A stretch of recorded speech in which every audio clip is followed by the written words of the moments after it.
Are you involved with a consistent exercise program, but you just know something doesn't feel right?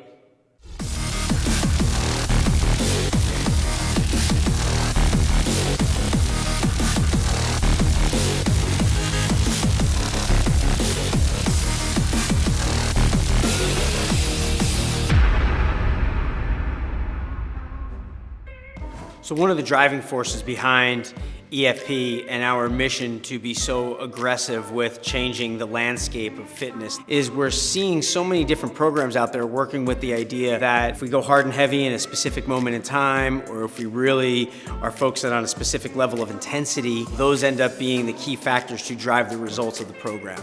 I would have no problem with that theory, except that we're seeing joint replacements and orthopedic injuries at a rate we've never seen before. So I don't see enough prerequisite education happening and assessing each user as they come in the door with the standard fitness product. So we can look, for instance, at an example like a class that might happen at a local rec center or something of that nature, where you have one instructor, you may have 20 people in the room.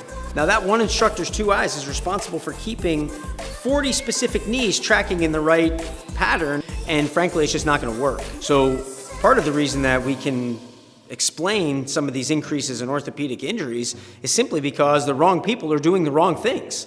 To me, that's just dangerous business. That's rolling the dice in a way that doesn't favor the client. And it's the only way that I can see explaining some of these scenarios where we're seeing all these injuries occur. We don't see a lot of that stuff here with our clients at EFP simply because we're taking the time to see where they're at today and very eloquently guiding them step by step to involving a lot more of these practices, not just from an exercise standpoint, but into their entire life. So if we're not really looking at that situation involving assessment of each client every session, I think we could be inserting people into a position where they're just headed for an injury that might otherwise be preventable. So be sure to follow the link to our website where you can then leave your personal information and a brief history of what's been going on so we can get you scheduled for an initial analysis session.